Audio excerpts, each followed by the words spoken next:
Last week, I was traveling home from Dallas, waiting to board my plane at Love Field in another 15 minutes. While in the terminal next to my gate, I was just chilling, watching one of my TV series on my tablet. I glanced up and saw a mob of people were rushing toward me in extreme panic. It felt like everyone in the terminal was rushing toward me. At that moment, there had to be something horrific further up in the terminal. I scooped up my backpack and ran with the crowd into the jetway as Southwest employees were screaming at us to keep on moving, all without knowing why we were doing this. Once in the jetway, the door was locked behind us to prevent whatever was out there from getting in. It was at this moment we could take a breath, and passengers and airline employees began to piece together the story of an active shooter at the ticket counter. About 15 minutes later, the shooter was apprehended, and we were released from the jetway. At this time, police and security determined the entire airport needed to be assessed for a threat, and everyone past security was directed to evacuate.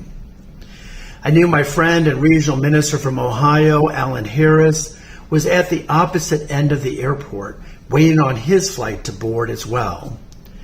We met up and proceeded to evacuate and re-enter the security checkpoint queue.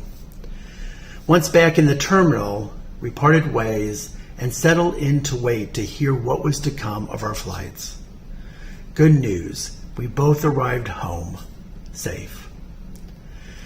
This experience reminded me the fear our gun culture can instill in us.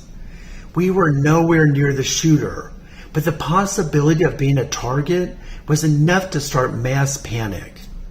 My heart was pounding in the moment, and the adrenaline was high. I'm conscious of the trauma people may experience during such times of crisis. Trauma takes a toll on the day of the event, but also days or months later. So I'm grateful that MBA's mental health initiative speaks to such trauma, and there's resources available. I encourage you to check out what we have under our resources page at mbacares.org, as well as links that are connected to this post. Such resources are made possible because of your generous support to Disciples Mission Fund, our common fund that supports our mission. August 4th is DMF Day for Disciples.